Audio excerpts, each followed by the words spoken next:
I'm really bad at starting videos. That's why I always get Flair to do it. So why don't you introduce yourself? This is your first time on the channel. Hey there, everybody, it's me, Nenilein, if you know me. I was invited by Fither to have a little talk with him about something that I'm very well versed in. That's localization peculiarities with the Persona series, generally how it is localized, what is quote unquote changed in the process, and for those who don't know my own channel, I still do study Japanese studies, which is not just the language, but like culture, geography. It's area studies, so basically anything involving the country. Mm-hmm. So I do not know quite a bit about this kind of stuff and where the differences come from, like why some jokes are untranslatable and so on. So yeah, I have a lot to talk about here. Persona 4 turned 10, which still freaks me out. I was like 11 years old when that game came out. Oh gosh. Yeah, so, I'm in the spirit to talk about Persona 4, and I'm especially interested in kind of the translation differences, because you're, like, educated when it comes to this stuff. Thanks. Like, I've dealt with a lot of people that are like, oh, it's so much better in Japanese, and I can tell they don't really know that, that's just kind of something that they think, but they're not educated about it like you are, so that's why I especially wanted to get you on to talk about it. Yeah, let's start about the first thing I wanted to say about this stuff is, the first thing before we talk about this you all need to know is literal translation is a lie. Mm-hmm. It is a lie invited by people who don't invited. It's a lie invented by people who don't know how languages work. Because no two languages express the same things. You cannot literally translate anything unless you're translating it to Pig Latin. Yeah, like, translation is one of those things that, this is like a weird example to bring up. Have you ever read JoJo? No, but I do know. I have a huge respect for the series. Mm-hmm. So, like, JoJo's Bizarre Adventure, there's this one part in particular that had this notoriously bad translation, and for years and years and years, most of, like, the Western fan base didn't like the part. And then a couple of years ago, a different group retranslated it, and it's enormously better. So it's crazy how huge of a difference, like, a good translation of something will make. Yeah, and the thing is, a good translation doesn't mean that everything actually, that the words mean what the words mean, but a good translation like carries over the vibe. And this is something, for example, my favorite example of a good translation will probably surprise you. It's the first 4 Ace Attorney games. Because people always say, well, they put it into Los Angeles and that caused all this bullshit. And yes, there is some bullshit involved with this. Like, suddenly burgers are noodles, and then they're noodles again, and everything. Like, noodles are burgers, and then they're noodles again, and all this weirdness. But aside from little stuff like this, they actually did the best possible translation they did. Like, if they just kept it in Japan with all the pun names that the Ace Attorney series has, none of the pun names would have made sense anymore. You would have lost an entire dimension of what made this game funny to begin with. You would have lost so much of the stuff, for example, like all the references with Dahlia Hawthorne's name. That people, oh, it's a reference to this crime and this crime. In Japanese, you have something similar. Her name in Japanese is based on an idiom about being cruel and heartless. So if you would have lost this entire dimension if you just kept it set in Japan. So it actually made a whole lot of sense for this specific game to change the setting to something that is not quite Japan, so you could change the names. And people tend to ignore that. People tend to be like, no, they changed it, so it's bad. And I'm like, that's not quite it. If you lose something in the translation progress, then the more you lose, the less good of a translation it is. And there's a lot of things you lose if you try to be literal. As I already said, there is no such thing as a literal translation. And the more you try to be literal, the worse your translation generally gets.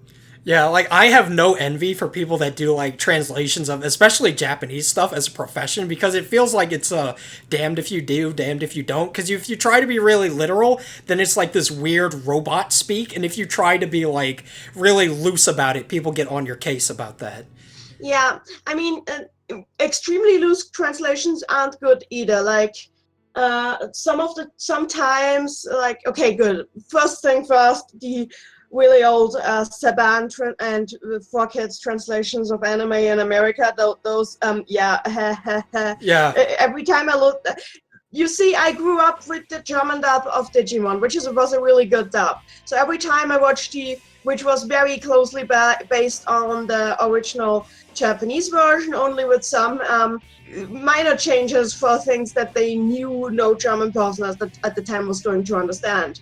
So every time I watch the English dub, I am like, no, no, what is this? Why would you do this? No. yeah. Like luckily things have gotten better over the years. Like back Yeah. in the '90s and early 2000s, people were like afraid of anime or something. Like they didn't want the kids to know quite what it was. It is the Japanese menace, and it Yeah. is coming for your children. So, how you think that Persona 4 is pretty good about its translations Yeah. generally? Persona 4 is like up there with Ace Attorney, aside from some oddities that the Persona series has in general.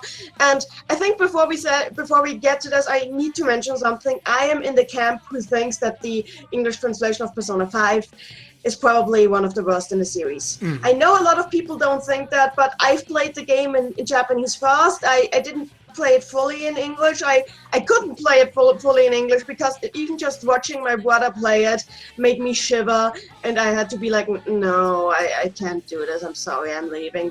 Especially because my brother was like, stop complaining about the translation, and I was like, but I can't do this, man. I have to leave. Yeah. So, but Persona 4 was really good, though. You say? Yeah, it was.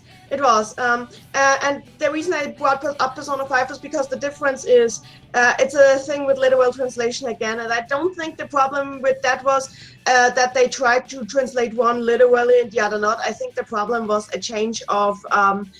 If I look at the credit section, the translation team for Persona 4 and Persona 5 are entirely different. Yeah. And I think the reason for that is because Persona 5, they used a lot of Japanese people to translate. And that's the first mistake you make. You never use a native speaker of the origin language to translate something into a goal language. You always use a native speaker of the goal language. Because if you use a native speaker of the origin language instead, you get something that makes sense to the people who already know the original version, but not to the people who who speak the goal language. So I mean, I'm probably a hypocrite here because I usually translate into English and my native tongue is German. So maybe that makes me a hypocrite. But generally, you should always try to translate into your native tongue because that's where you know what sounds right.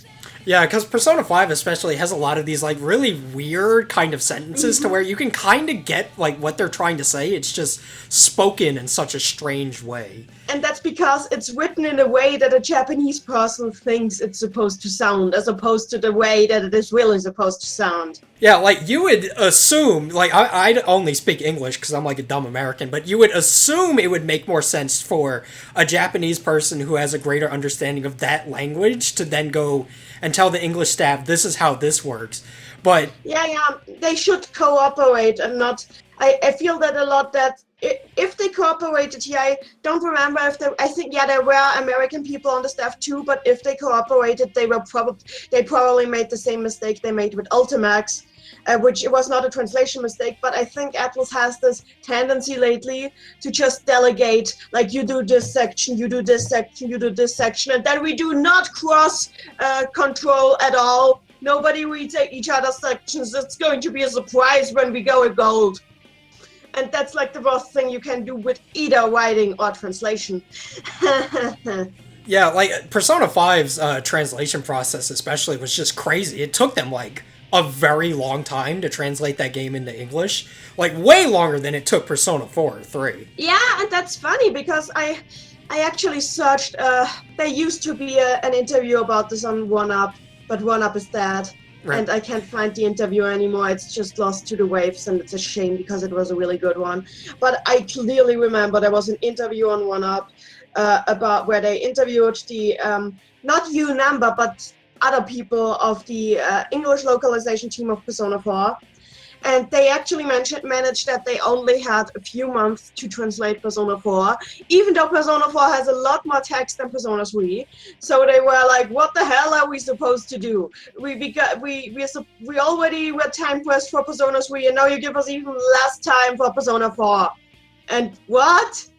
And so they just kind of went through it like gung-ho with whatever felt right, and it turned out really well with some exceptions. So let's actually talk about Persona 4 now. It's a good segue into it. So Good. I guess let's just start. We're just kind of following this Tumblr post you made. What are some of the oddities about the translation that are just a little bit strange? I'll build up. I'll go through how I wrote the post because, yeah, I don't want to start right with the big thing. You know what the big thing is. Oh, absolutely. The big thing So let's start with a few smaller things. First of all, I want to make a few things clear. Like, this is something that is generally like with all the Persona games. You know, the narration with that. Like, you decided to not go to bed today. You decided to hang out with Yosuke. This kind of stuff. Like stuff like that. You do know that suddenly changed in Persona 5 to I, and some people probably wondered, why did the writers decide to change this to first-person narration? The reality is the writers didn't change anything. The reality is when you have narration like this or prose like this in Japanese, Japanese does not have pronouns in the way that we do. There are demonstrativa, which are like what we would classify as pronouns, but they don't quite work the way they work in English. And as it was, you can actually go your entire life in Japanese without ever using a pronoun of any sort or indicating anyone's gender or anything like that. And as a result of that, prose in Japanese does not really have this first person, third person, second person thing, which has given rise to some interesting trends in young adult literature where they just switch a parent perspective at the drop of a hat. I could talk about that too, but the important thing for Persona is the narration never indicated any perspective whatsoever. You could have translated this as an I, or as an you, or as an he, or as a she. Anything would have worked. And basically, when they translated Persona 3, they just decided this is a you. And then suddenly they got to Persona 5, and suddenly it's thought bubbles. So they're like, oh shit, I guess it should be an I now. So that's one of those things that I never noticed. Like, now that you've pointed it out to me, I'm like, oh yeah, you're right. But that's one of those things I just never picked up on, really. Seriously, it just went past you? Yeah, pretty much. Like, I never paid too much mind to what pronouns were being used for the protagonists and such. Yes, the reason it really stuck out to me is because the moment I saw it in Japanese that they were using thought bubbles for this now, I was like, oh, this is going to be awkward for the translators. So I kind of paid attention to it, and then I realized, yeah, they actually changed it to a first-person translation now, of narration now, when it was a second-person narration before. And it makes sense, honestly, because actually, if you watch the Persona 4 anime, in that one, it didn't come across in English as well for that very reason, but in the Persona 4 anime, they already treated it like it was second-person narration, first-person narration, because in the anime, there was this one episode where you actually narrated his own conduct when he was trying to buy an umbrella for Nanako, and he was reading books to himself, and he was actually narrating his own conduct, and I think that was supposed to be like the game narration, but in English, in the anime, it didn't come across like that, because in English, the narration was second person, so he would have to have had to narrate himself as you, which would have been extremely weird. I mean, he did use his name at one point, but it didn't. Yeah, that's what I mean with Lost Dimensions. That's little stuff like this you can't really avoid losing because you never know how things are going to turn out, or you might run into contradictions. Okay, then the other thing we have is This is something specific to Persona 4, which will make you happy because you said we should focus on Persona 4. Which is funny that I'm the one who hasn't been doing that so far, because Persona 4 is my absolute favorite and probably the one I know the most stuff about. Okay, we have the Midnight Channel in English, and the Midnight Channel is not a bad translation at all. In original, it was Mayonaka TV, which is literally means midnight television. And the thing is, it's supposed to be in the vein as MTV, and MTV is like a channel. So it makes sense that they would translate it as Midnight Channel, because calling a phenomenon like this like by a channel brand name in English would be a little weird, I think. Yeah.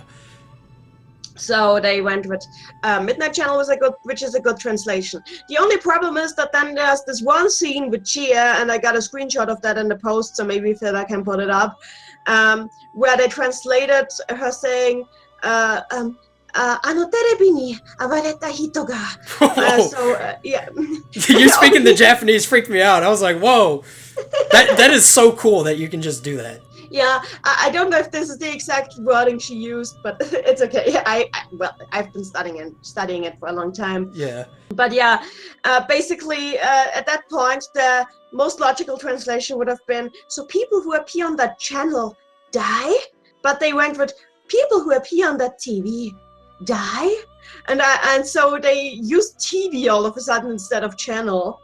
And I think that might be because of how time pressed they were. Yeah, that was probably just a little inconsistency that slipped their mind. Yeah, they probably just went with the literal translation at that point because it didn't seem important and they didn't have much time, so let's go for it. Then another thing that I noted is it's kind of stepping forward, because we're talking more in that direction later, but a lot of the things Teddy says early in the game were actually blatantly mistranslated, which is a shame, because it made a lot of things about shadows and the TV world extremely confusing. If you thought that the ramblings of Teddy early in the game were confusing and indecipherable, yeah, they were.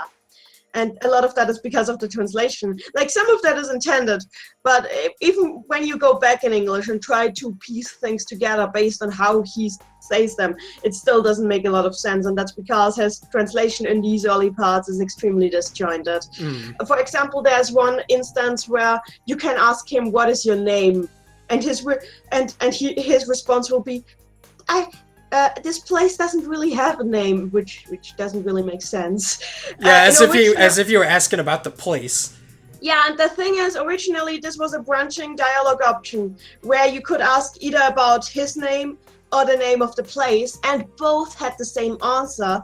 Which, as I said, there are no pronouns in Japanese, so they could easily write the dialogue to have the same answer for both of those things. And the problem with that is that we actually lost an important implication with that translation, which is Teddy did not originally have a name. He didn't have a name when you met him. The ones who named him in Japanese were actually you and Yosuke, because when Yosuke later asked for Teddy's name again, Teddy is just like, Kuma, which is his rebel tick. So Yosuke is like, well, guess that's your name, yeah. Yes, that's your name now. So that implication was actually lost, which I find is a shame, because it's a big part of Teddy's finding of identity, of Teddy's identity crisis thing. So that we lose this dimension of it was a bit sad, because people probably wonder, why is he even called Teddy? Actually, the translation team themselves wondered that, because in the interview, and there's a second interview that's still out there, because that one was in Silicon Era, where it's also mentioned. We could link it or something, but you can easily find it if you go like Persona 4 translation and U number online, you'll find it. But basically, calling Teddy in the English version instead of Kuma was a very late decision that was not made by the localization team themselves, but I think by the marketing team or something. Oh, really? Yes. And so they already had like so much of the dialogue translated, and suddenly somebody came, by the way, his name is Teddy now, and they were like, say what? So they had to suddenly scramble and go back to the dialogue and change all the kumas for teddies. See, that's the kind of thing I'd imagine if they had already done the voice acting for that, it would have been a real nightmare to go back and fix. If the marketing guys were like, no, get him back and say Teddy for all these lines. That would be hilarious. Like, I know that they I forgot what his name was of the first voice actor they used for Teddy. I forgot his name, which is funny because I actually like that voice actor because he also did stuff for Tales of and I forgot what his name was. God damn it! Yeah, I'll see it later in my post. Yeah. I'll see it later in my post or whatever. The next thing we have is a little bit less important, but it's like, you know, the I am a shadow, the true self line. They were a little inconsistent with that one because originally it's spoken in Bungo, and Bungo is like how Japanese used to be written. Before they decided how Japanese is written, and mostly how it was written by the noble class. Like when you go back and read old Japanese texts from before the turn of the previous turn of the century, you get Bungo a lot. Bungo is a Japanese with very different grammatical rules from the Japanese we know today, which is still kind of decipherable, but it's more complex than what we know today. And it is usually used in anime and such in much the same way as Shakespearean English is used in English. So that's really interesting. I never knew that. Yeah, and I took courses in Bungo those past 2 semesters. So, and something I noticed is like, you know that when they say in Dao are Dai and I am Dao. Yeah, I am Dao and Dao are Dai. Of course, that's also in Bungo. So logically, they should have gone for the same thing with the I am a shadow, the true self, but they didn't. So this is an inconsistency. That's a little annoying because it would have made sense to keep it in the same style. And something else I noticed, I don't know if this one is intended, but because I didn't speak Bungo at the time when I first wrote the post, the first thing that came to me is like that Shin Naruvare, which is like the true self. And the wording used in Japanese is Shin Naruvare, which is just the Bungo version of Shin Na, which is just a very fancy way of saying not Atarashi, the other one, Shin. That because Atarashi is also Shin, but Honto no. Which is just like true. But Naru is like the old version to conjugate, the old way of conjugating the na adjective, which will make no sense for anybody else here, except for me. But basically, what I noticed about that is that Shin Naru sounds very similar to Shin Naru, which is a verb that means to warp or to bend. And I was like, is this intended? Was this wording intentionally chosen as a hint at the fact that it's not quite the truth, it's a bended truth, it's a disordered truth? Because that's something the fandom also often misses. Like, yes, the shadows are truth, but they aren't an entire truth. They are just partial, fragmented truths, bended truths, distorted truths. I could go into my knowledge on Jungian stuff here because I've actually read Jung's works, but like this is something that Persona 4 never outright says, but it's actually something that is very clear when you know about Jungian stuff. The shadows are not supposed to be taken literally. Because shadows, yeah, that's something that, like, I don't know if this is the fault of the translation or if people are just dumb, No. But I find that a lot of people really don't understand the shadows. Yeah, that's like, it really annoys me because shadows are clearly not supposed to be taken literally. Like, who is literally going to think I'm a princess? Who is literally going to think that? That's not how the mind works. I think anybody with a rudimentary understanding of psychology is going to be like, oh, right, this isn't the subconscious. It's kind of wrong associations, like brain synapses that don't quite connect the way you think they connect, and then you get to these really horror scenarios when you have nightmares and stuff like that. Because dreams are supposed to, like, not dreams, shadows are, how they are portrayed in Persona are pretty much like dream theory. Like, it's supposed to be like, you walk down these associations and end up with something really disturbing when in reality the thought was just, I want a cheese sandwich. That's the kind of thing. I mean, it's more effective that way, but it's not that Yosuke literally thinks everything except for him is like everything is boring and crap. It's just that he's really going down some disturbing paths when he's on his own and feeling sad. Yeah, they're meant to be like a really exaggerated, like, caricature of what the character's trying to repress. Exactly. They're supposed to be caricatures, so it really disturbs me. But that's not actually a translation thing. That's mostly just the people don't think twice about the stuff thing. It's a problem that I see not only with Persona but also with other fandoms like Kingdom Hearts. Everybody think everything is a retcon just because they can't fathom that a character has been lying. Oh my god! Oh no! Every character was talking literally so and exactly meant what they said, so clearly this is a retcon, and I'm like, no, they were just lying. I mean, it's a bad guy or it's a stupid guy. Clearly they just didn't know what they were talking about, or clearly they were just talking bullshit. Yeah, I find that people have a hard time separating, like, how do I put this, like, facts from what characters are saying. Like, the idea of a character being wrong about something is just, like, impossible in, like, a work of fiction. We have the same issue with Steven Universe right now. I don't know, am I allowed to talk spoilers about that on your channel? I don't think a single human being on my channel watches Steven Universe, so go for it. Okay, so in Steven Universe we have this issue that recently it was revealed that basically, for a long time, we thought that the main character's mother, Rose Quartz, assassinated basically an alien empress called Pink Diamond. Now it turned out that the assassination was actually staged, and Rose Quartz was actually Pink Diamond herself in disguise, and she staged her own assassination. And a lot of people are like, retcon! And even though the staff is like, this was literally the first thing we planned when we started writing the show, they're like, retcon! And I'm like, it's not a retcon! It was planned! It was foreshadowed! You people are just too stupid to realize that sometimes people lie! Yeah, that's the thing that's, like, frustrating, especially with the Persona community, is that, like, for a series that's so about, like, characters that are supposed to have layers to them, people have a hard time getting past, like, layer 1, you know? Yes! And I'm like, ugh! Like, recently, I am on a Discord server of people who really love Teddy. Obviously, and recently one of the people there found a post again about some.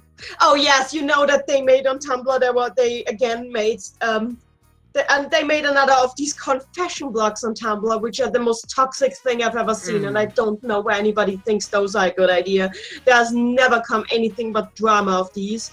And immediately, like in the first few days, somebody immediately wrote, Teddy is not shippable because Teddy is a perverted, childish asshole and nobody should ever like Teddy. And if you disagree with me, you are a terrible person. I'm like, why do you give these people a platform? People are like that are the reason I don't have Anonymous on in my ask box. I'm mostly on Tumblr to post my own stuff, but usually like when my friends get exasperated and show me something. I'm just like, why did you have to show me this? Okay, so the next thing on my list here is like, you know the reference to Raido Kuzunoha? This is something very random, but like there's a lot of little references like this that are actually changed in localization, which is not a bad thing because, as I said, you're supposed to carry over the vibe and the meaning. And since I guess nobody in the West knows Kindaichi. You probably don't know Kindaichi. I have no idea who that is. Exactly. Kindaichi is a very famous figure from Japanese detective manga. Like, we usually know Detective Conan, I think, but actually Kindaichi is even more famous in Japan. Oh, really? Yeah. Yeah, like, I know who Conan is. Just imagine, like, Kindaichi is basically Conan, but he never shrank. So that's basically what Kindaichi is. And yeah, when Chie referenced Raido Kuzunoha in the English version in Japanese, it was actually Kindaichi, which makes sense because we know she reads manga, so she would have tangentially come across these kind of, when she reads shonen manga, she would probably have flipped through the book and come across, oh, I guess this Kindaichi fella is a thing. So it makes sense that she would know about this. Another such instance at a point in the game is like, the apparent Twilight reference with the Love Line novel, comic, which makes no sense once you see it in the anime, and it's nothing like this. In original, it was a Sailor Moon reference because, basically, like, the book was supposed to be extreme, like, originally, the reference was that he reads, like, it is about a girl who meets a magic dog on her first day of school, and there's a mysterious protector, and it's very clearly Sailor Moon. And then it's supposed to be like, this is painful to read for a male high school student like you. Oh, come on. Yeah, so basically the implication was male high school students don't like Sailor Moon. And I get that they changed that because, especially like over here, Sailor Moon has this cult following. So for everybody who knows Sailor Moon, it would have made no sense to keep it in that. But over there, like, Sailor Moon is like the prototypical girl, magical girl thing. Mm-hmm. So I guess a manly man wouldn't be caught that reading that, unless he's Yuna Kami. I like Sailor Moon. I don't think it's flawless like everybody says. Like, it's very girly in a lot of ways, but it's very good. And I think it did more for LGBT representation than anything else in the 90s. You want to know something really embarrassing? I don't tell many people this, but I'll just say it on video now. Sailor Moon genuinely made me cry at one point. Oh, I don't think that's embarrassing because the drama was very well written. Something about me is I was actually older than you at the time because I'm already 26. But I think the German dub of Sailor Moon came out earlier though, so probably I was about 10 or so when Sailor Moon aired here, and my mom wouldn't let me watch it. And the reason she said this is clearly not aimed at girls your age. And in retrospect, she's right, because it was aimed at like mid-teens. So I guess she was right, but I was still very angry because everybody else watched Sailor Moon and I couldn't. And everybody else had like Sailor Moon lunchboxes and Sailor Moon backpacks, and I was like, I guess I watched. The funny thing is, she let me watch Digimon, which was aimed at a similar age. Yeah, like that was fine, but no Sailor Moon for you. I guess the outfits really. Well, that's funny because she actually saw us cosplays for that. For a carnival, like, we don't have Halloween here the same way you guys do, but we have carnival in February, which we use for much the same purpose. But yeah, that was just a little thing about that. But yeah, basically that was a Sailor Moon reference, and I think there's a few more instances like that in the game. Oh yeah, like when Chie is like she says like, what chocolate is it? Yogurt chocolate? I don't know. That wasn't that in Japanese. In Japanese, like when they buy the curry ingredients, she just says, I have a favorite kind of chocolate I want to put in, and that wouldn't sound bad in English. Yeah. In English, the thing is, the Japanese definition of chocolate is not quite what you think. Oh, really? Like, for example, strawberry Pocky? Yeah. They classify those as chocolate. Really? Interesting. Yes. So basically anything that's has somewhat of the consistency of chocolate, they call chocolate in Japanese. So it makes sense that, like, when Chie says that in Japanese, it's like, oh my god, I hope she's not taking a giant hunk of strawberry flavored candy and throwing it in the mix. Yeah. Yes, exactly. But in English that wouldn't have come across, so it's good that she used like yogurt chocolate. So that's the kind of translations that make sense. And then that's we'll get to that later, but actually there was a lot of internalized sexism on the part of the girls that they kind of tried to eliminate in the translation. Like, for example, when they bought like the curry ingredients originally, when they argue over what kind of flour to use, and then Yukiko's like, let's use the strong kind. And originally the line was long, and originally it's like, we have to use the strong kind. I mean, we're feeding guys. And yeah, she even puts like this emphasis on guys, like they are a muscled hunk of proteins that need their protein. It's like they're feeding an army of Akihikos. Yeah, like as if Yosuke really works out. Yeah. That's what it sounds like, and I think that's kind of the stereotype in Japanese, which is funny. It's funny that like Persona 4 really likes to make fun of these internalized sexisms that are very common with Japanese women especially, which is funny because Persona 4 is also a game where your main character gets to make lunch, and your main character does like all these really girly things, like takes the mother role for Nanako and all this stuff. And I think the game was actually trying to say something with this, like basically gender stereotypes are stupid. Yeah, like that's the whole deal about Naoto and like kanji to an extent. Yeah, exactly.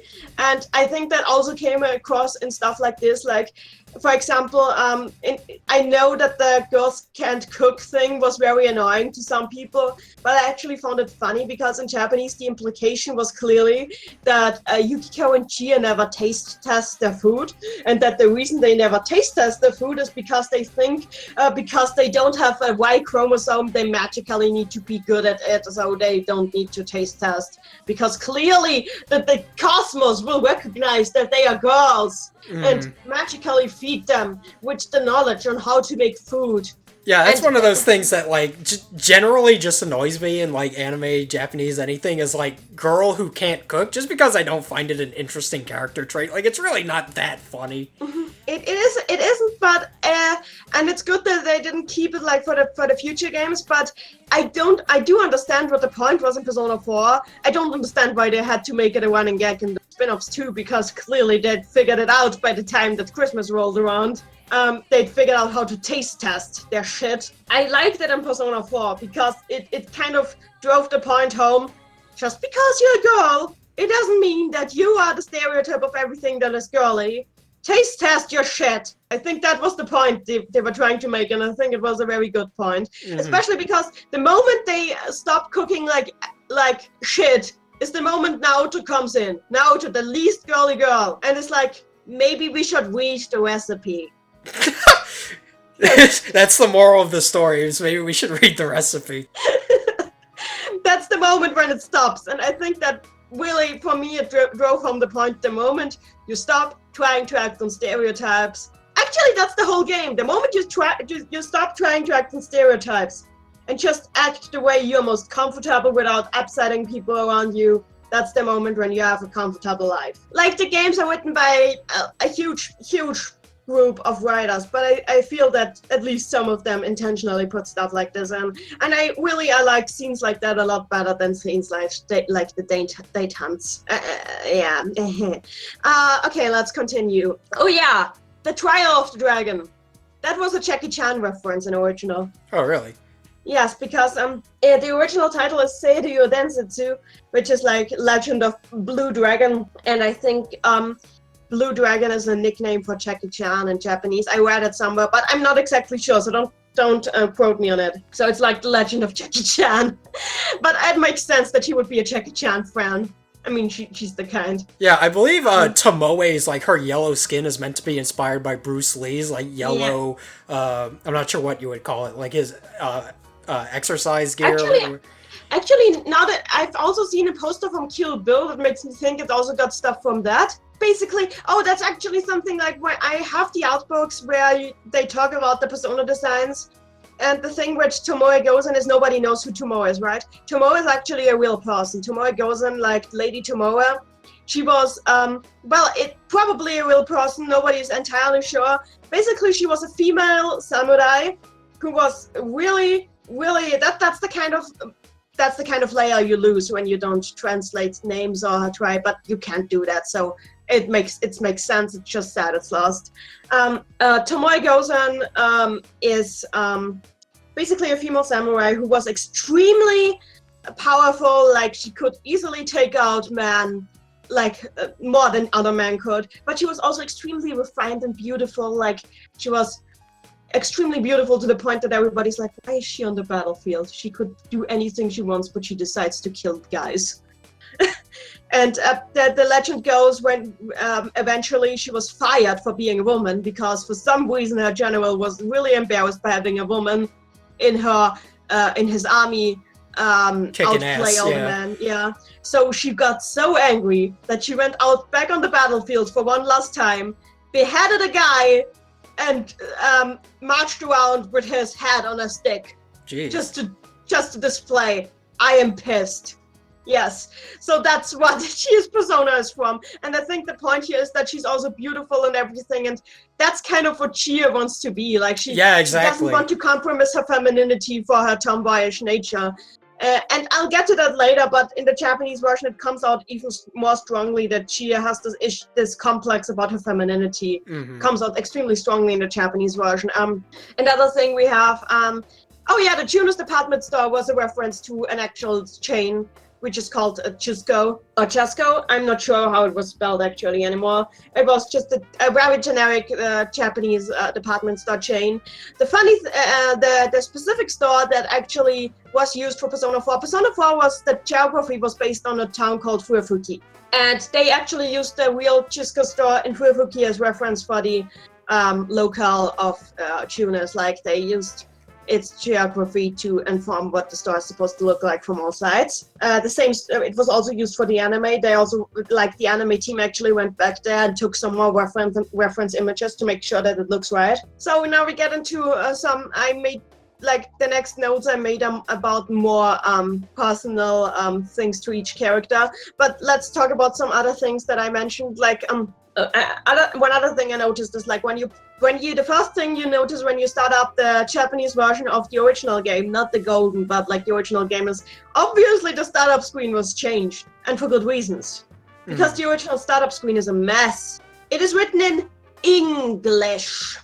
And I'm putting like quotation marks here because it's English, as in it's the kind of English that makes it very easy to believe that by the time of Persona 4 at least, there was nobody in the Persona team who actually spoke English. For example, some of the gems that I found included: game is begun newly, former game data is read, and then there was various setup performed. So yeah, thanks for changing that. Yeah, that's good. Get rid of that, please. Yes. Like, I've always kind of liked that kind of stuff, that like really weird broken English where you can kind of get what they're trying to write here, but it's just so broken that it's funny. So, now that we get into characters, we get into a topic I've actually just researched for my classes, which is Yakubarigo. Yakubarigo is basically, it means role language, and basically, when you have an idiot and you give that idiot a very strong southern accent, that's role language.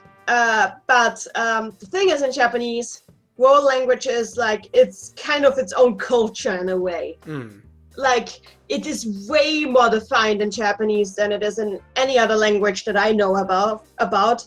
And sometimes, oftentimes it's either based on extremely outdated stereotypes, or it's based on things that nobody does anymore, or things people have never done, people only claimed that other people have done. So you have this sort of role language that only really exists in fiction in Japan, which is kind of funny because sometimes it ends up informing how the youth start speaking. So you have actual stereotypes that didn't exist before being created by anime.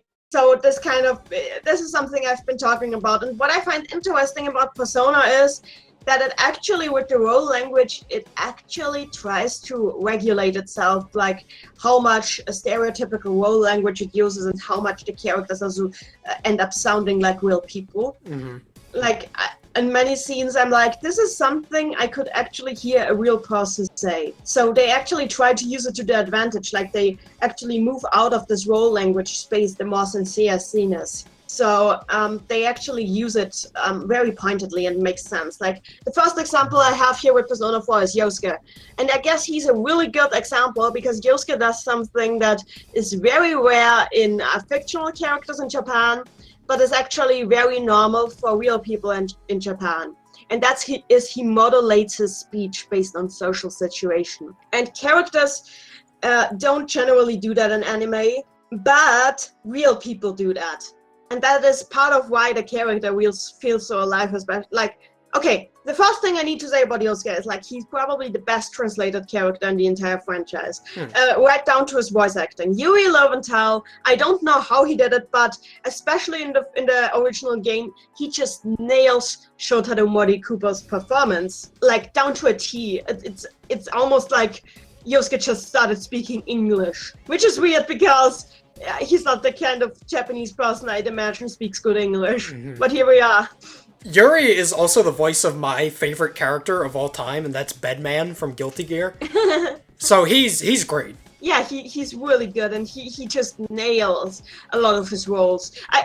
This is a tangent, but did you know that Bandai Namco was actually so impressed by his voice acting on their games that they ended up naming a character after him in one of their games? Oh, really? Yeah, Yuri Lovell. It was named after Yuri Lowenthal in honor of Yuri Lowenthal's stellar voice acting skills, and then he ended up not being voiced by Yuri Lowenthal. That's so funny. He ended up being voiced by Matthew Mercer, I think.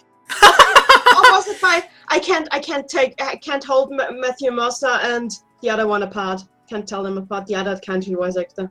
Troy Baker. Troy Baker. I think it was Troy Baker, actually. I can't tell them apart. They sound so alike. That's funny. So Kanji stole the Yosuke's guy, basically. Yes. So yeah, basically Yuri Lowenthal really nails Yosuke, and let's go here in the order I wrote it in the post. Oh yeah, one thing that Yuri couldn't quite manage, but that's because it's very hard to do in English, is in the Japanese version, Yosuke had this tendency, like when he was really, really upset, he had this tendency, his voice broke. Like he wasn't quite out of puberty yet.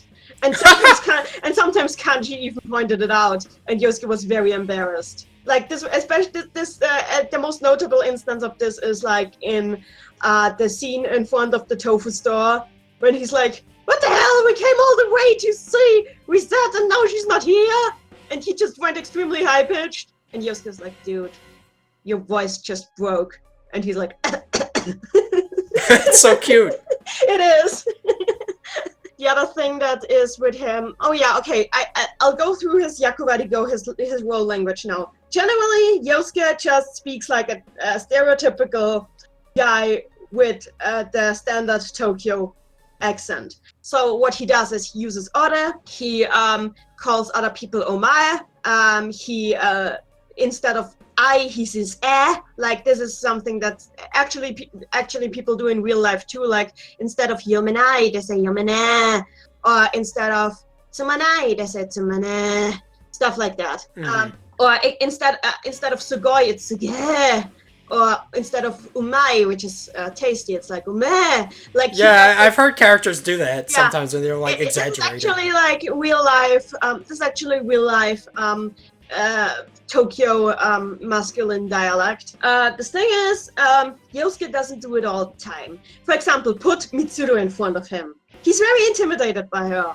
So as soon as Mitsuru is in front of him, he'll suddenly say boku instead of ore, and he'll stop doing like the more masculine features of his speech. Suddenly it will be I instead of eh. He actually modulates his speech based on whether there's someone he's intimidated by is in front of him. He also does this when he talks to other adults, like when Dojima is in front of him, or sometimes even like before he learns about Adachi being Adachi. He also does this in front of Adachi before he learns about.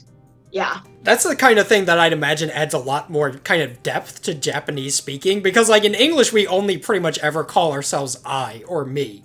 It's not just the first person pronouns that change, like it's like the whole grammar. In Japanese a lot of it is conveyed through grammar and through conjugation of verbs. You convey so much just through how you use your grammar in Japanese. So sometimes when you're in a specific social situation, you really have to modulate your grammar. There's actually that's the next thing. Like Yosuke actually speaks Keigo, and Keigo is it's a grammatical style of Japanese that is extremely formal to the point that a lot of people don't actually know how to speak it. They only understand it, but they don't know how to use it right. When you go into customer service, you have to use Keigo. So Yosuke pretty much had to learn this from a young age on. But usually when kids leave high school and they go into the workforce straight, first thing they gotta do is take a course in Keigo, because otherwise they won't nail it and will just stumble around while speaking, which is not good business. So, good business practice. Yosuke actually has this down to a T. Like, sometimes he even jokingly uses it in Persona Q as a battle. Like, he spitefully uses Keigo against the shadows when he kills them sometimes. Oh, really? Yes!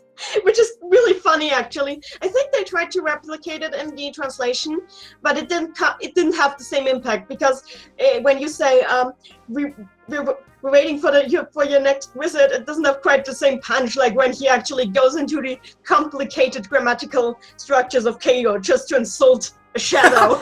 That's another thing. Like, also when he talks Keigo, he uses watashi, because that's the only acceptable thing in Keigo. So as I said, Yosuke actually modulates his speech. He isn't stuck. Like, when you watch something like One Piece, you'll never hear Luffy or one of the other guys on the team use anything other than order. It's just what they use. Mm-hmm. So that's in anime, you're quite used to that. But Yosuke actually modulates his speech. I mean, it's not that every character in Persona does this. For example, Akihiko is just a walking social relations nightmare. Yeah, one of the things that's interesting about Akihiko that I learned from your post is that he never uses honorifics. No, he never. It's just, you're like, dude, are you really just going to box people for the rest of your life? You're not gonna get a job like this. But, well, he will have to learn it once he's done with Police Academy. Actually, I think he might have to learn some Keigo for that too, which will be funny. Like, just Chie and Akihiko in a Keigo class, trying to not slip into that sounds like a speech. great drama CD. Like, Chie and Akihiko learn how to speak. Right. That would be funny. I actually have some of the drama CDs, so it sounds about right. The other thing with that while we're on honorifics, it's kind of nice that they kept them, but kept them is not actually the right word for it, because they kind of just shuffled everything around. Oh, really? Actually, the mention slip, a friend of mine on Tumblr once did a table on it for Persona 3, but the same applies for Persona 4. Basically, they just shuffled everything around, because originally how language was used in Persona 4 was extremely different. Like how they used honorifics or how they addressed each other. Okay, let's go through it. Yosuke calls Chie Satonaka without honorific, which is like something you usually do among guys, in anime especially. So he refers to her like she's one of the guys. Then there's Yukiko, who he originally calls Amagi-san, but after a while in the game, he starts dropping the san more and more. And eventually he's on the same name basis with her as Chie. So then she's just Amagi. So that's something gradual that you only observe in the Japanese version. Which is kind of funny, because you can see him going from having this respectful admiration of her to just like she's just one of the dudes, yeah. Yeah, she's just one of us, just one of the Pauls. Kanji, nothing changed, he's just Kanji to Yosuke. Yosuke actually starts with calling Risa-san. He's actually trying to be like Kuchikawa-san, then Risa-san, and then Risa's like, nah, just Risa is fine. So he starts just calling her just Risa. Mm-hmm. And I think with Naoto, initially he calls her Shirogane, especially when he thinks she's a guy. But later on he changes, I think, to just Naoto. But he doesn't talk a lot to her alone. Mm-hmm. So it's not very noticeable. And he calls Teddy just all manner of sorts of nicknames. Like he either calls him Kuma, or he calls him Kuma Kichi. Or actually in the original, the investigation team has so many damn nicknames for Teddy that it's hard to keep track of them. The most common ones are just Kuma Kichi and Kumako, which I think is supposed to be like Hachiko. So they just like, they have a million of nicknames for him, which is kind of cute. It's a shame that it wasn't translated over. Yeah, I'd imagine that's one of those things that's hard to come up with like a million unique nicknames for Teddy. Like, all right, your name, Bear? Like, I'm out of ideas already after that. Ted. Well, they use Ted, so that's okay. Yeah. They use Ted, that's okay. I assume it's going to be confusing with Theodore, but... Okay, the next... Oh, another thing that... Oh, yeah, the famous partner. People are like, partner... like, I know that people like to be like, this is so gay.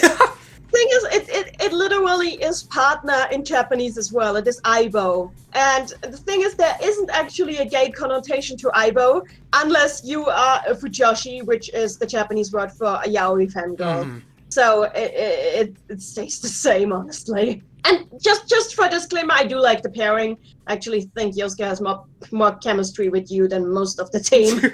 I don't think any of the girls have chemistry with you. I'm sorry. Yeah. Except for Risa. Risa has some chemistry with him. That works. Yeah, I've never been super into any of the Persona 4 girls, really. Like the main ones, at least. Well, I generally don't like how Persona handles romance, but I have a video planned on that, so I won't get into that too much.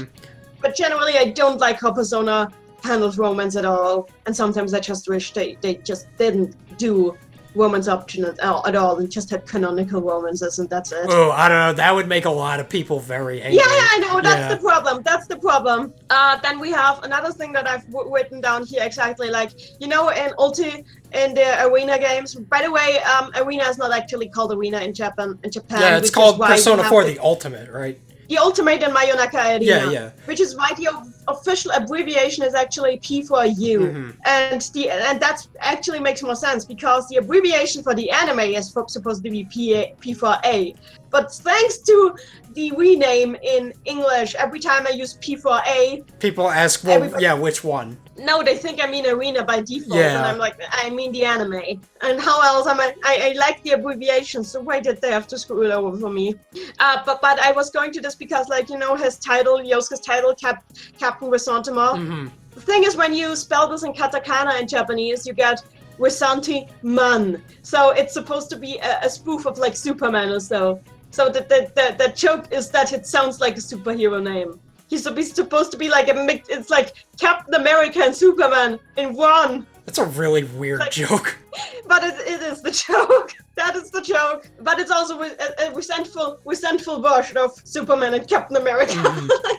And I think that's generally something that doesn't come across with Yosuke as much. But you get the feeling in the Japanese version that he's really.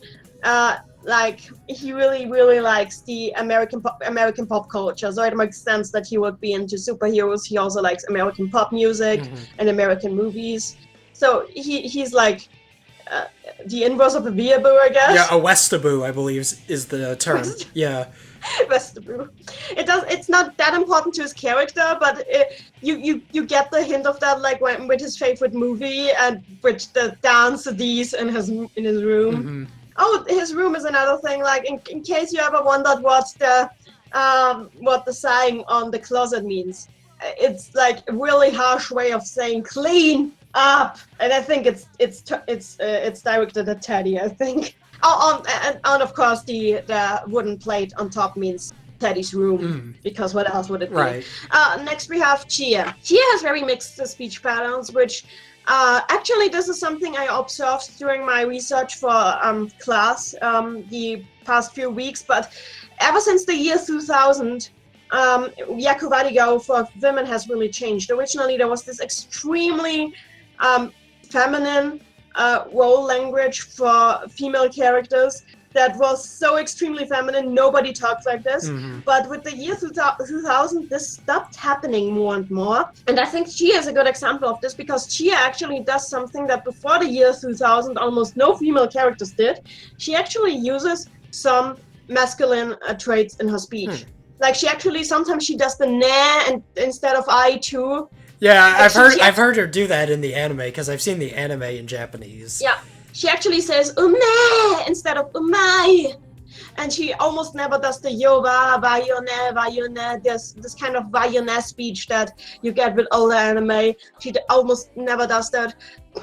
She uses the demonstrative atashi for herself, which is atashi. People like to put it like this super feminine thing, but in reality, atashi is just the slurred watashi. Atashi is what happens when a woman is too lazy to say all of watashi. So atashi is actually in Japan the stereotype is that atashi is a tad tomboyish, though that has changed lately too, because more and more women use boku, and now it was actually an example of that. Now that the tomboyish thing is boku and atashi is just slightly less prim and proper than Watashi.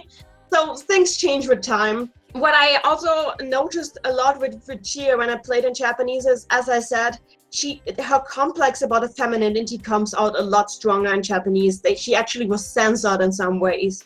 Like in the original version, she often says, "You are the guys, you have to protect us," even though she's the tank of the team. Mm-hmm. So I think this is supposed to evoke dissonance in you, because when you fight with her, it's clear that she has more HP than Yosuke, that she deals more damage than Yosuke, and yet she's like, "You are the guy, protect me." I'm like, this is like an iron wall asking a piece of paper to protect it. You get this feeling that she just has internalized sexism there. Yeah, about what she thinks the roles are supposed to be and how it's not not cool to be like a manly-ish kind of chick. Exactly. Like she often, for example, you know the scene with the grasshopper where she freaks out because she has a grasshopper hop on her, and you can say it's cute and she'll like it. In the original, this doesn't say cute. In the original, says this is girly, and she likes it when you call it girly. I guess she just really likes it when you say you are so girly and so weak and so fragile. But the thing is, thankfully, she stops doing that. Like, that is why it is so important that she decides to go into the police force, because this is something most people don't know. This is part of what plays into Naoto's character arc too.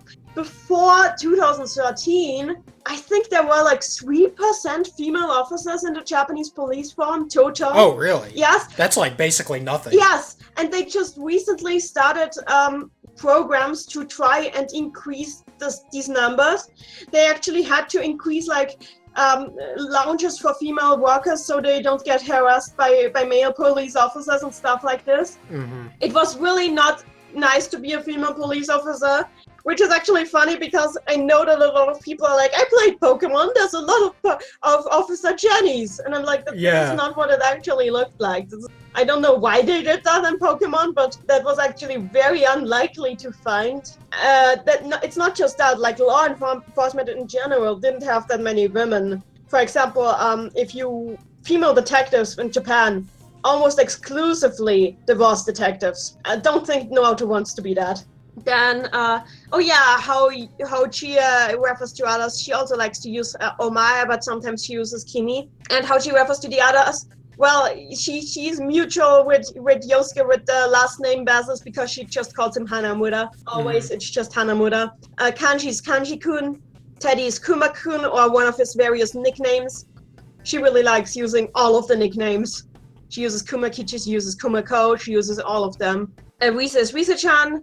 Naoto is Naoto-kun, and before anybody says that, that means she's Naoto is masculine. Kun is not inherently masculine. That is a stereotype that the internet spread, but kun is actually just, it can be used to express masculinity, but actually it's just, it feels more formal than, it feels less formal than san, but more formal than no honorific. Yeah, it's just kind of like a friendly sort of. It's friendly, respectful. Yeah. So by using Naoto-kun, she just shows respect. She's not as close with Naoto as she is with the other girls, but she's respectful to her. And I think she's also respectful to Naoto's own reservations. The reason they keep using kun is because they don't want to step too close to her. The moment that Naoto would be like, well, you can use chan, they would use chan. But because Naoto is still very awkward about everything, they keep using kun.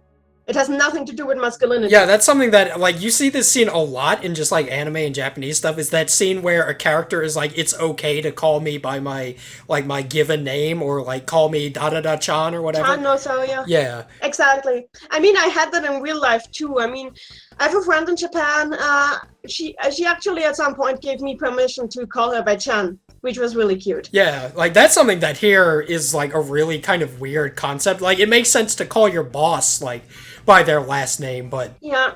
In Japan, you make sure that you are on the same page with name bases. Mm-hmm. You actually ask about this stuff. You don't just change the name base on somebody without asking them.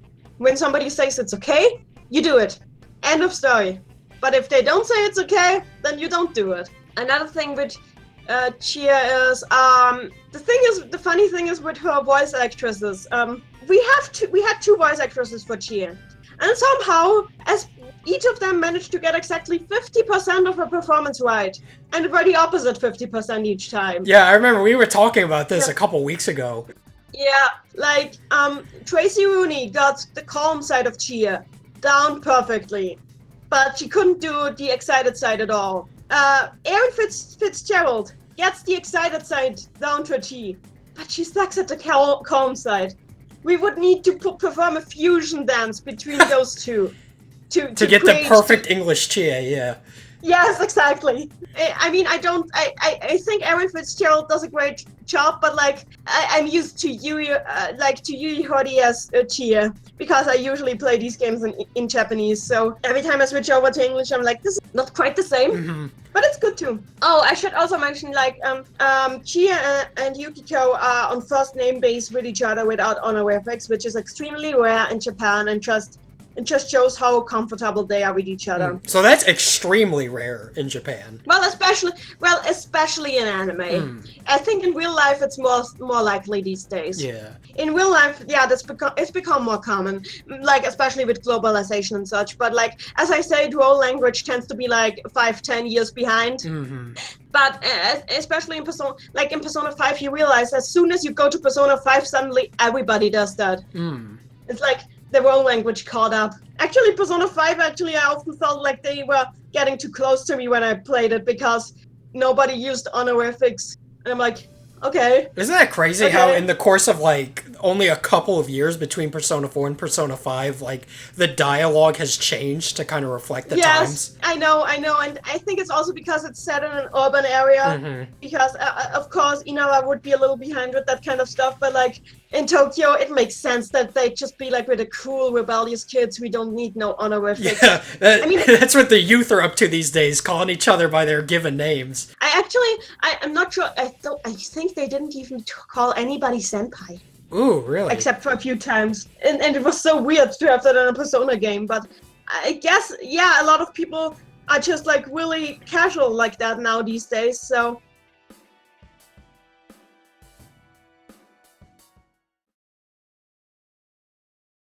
Just looking at such an uncouth mortal is enough to make me ill. The day has finally come where I snuff the life out of you.